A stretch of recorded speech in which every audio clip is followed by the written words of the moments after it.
అందరికీ తెలిసిన కథ, చిన్నవారి దగ్గర నుండి ముసలివారి వరకు తెలిసిన ఎవర్ గ్రీన్ కథని ఒక్కొక్క హీరో ఆ కథ గురించి చెప్తా ఉన్నారు. ఒకే హీరో ఆ కథని చెప్పడం, వరుసగా 1 by 1 వచ్చేసి ఆ కథ చెప్పుకుంటూ వెళ్తారనమాట.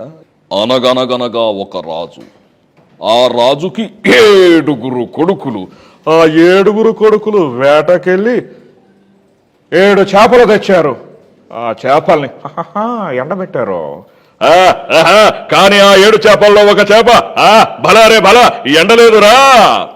ఎందుకు ఎండలేదు అని ఆ చేపను అడిగితే నాకు గడ్డిమోప అడ్డొచ్చింది అని చెప్పింది. గడ్డిమోప నువ్వెందుకు అడ్డొచ్చావే అని అడిగితే గడ్డిమోప నాకు ఆవు నన్ను అదా మేయలేదా అదా అని చెప్పింది. అప్పుడు ఆ విషయం నాకు కూడా జీవితం చెప్పింది, ఆవు మేయలేదని అనటంతో అదే ఆవేం చేస్తుంది పాపం, ఆవేం చేస్తుంది. ఎందుకంటే ఆవుని